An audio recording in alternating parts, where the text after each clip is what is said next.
Sa ngalan ng Ama at ng Anak at ng Espiritu Santo. Amen. Banal na Diyos, dakila at makapangyarihang Ama, salamat po sa panibagong araw na kaloob mo sa bawat isa sa aming lahat. Patawad po, O Diyos, kung kami po ay may mga pagkukulang at pagkakasalang aming nagawa sa isip, sa salita at sa gawa. Salamat din po, Panginoon, sa panibagong lakas upang makapaglingkod ng tapat sa iyong pangalan at sa aming bansa. Nawa po makapaglikha kami ng panibagong gawa na aayon sa kalooban mo at patuloy mo kaming samahan, gabayan at ingatan sa aming pang-araw-araw na pamumuhay at ikabubuhay. Sa iyong mahimalang kamay, O Diyos, ituro mo po sa amin ang tamang daan upang makarating sa aming patutunguhan at makapagsimula ng panibagong araw ng aming paggawa.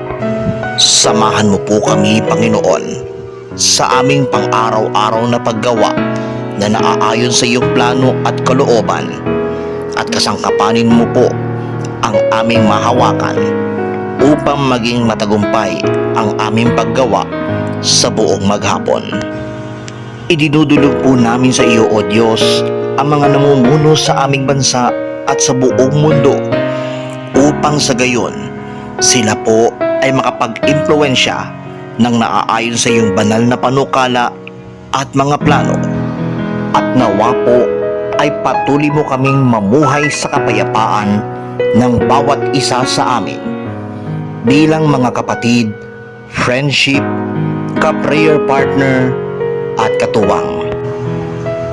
Ito po ang aming samo at panalangin, kaisa ng panambitang panalangin ng aming inang Birheng si Maria at ng lahat ng mga anghel at mga banal sa langit, sa pangalan ng iyong bugtong na anak na si Kristo Jesus, ang aming Panginoon at tagapagligtas, na nabubuhay at naghaharing kasama mo at ng Espiritu Santo, Diyos magpa sa walang hanggan.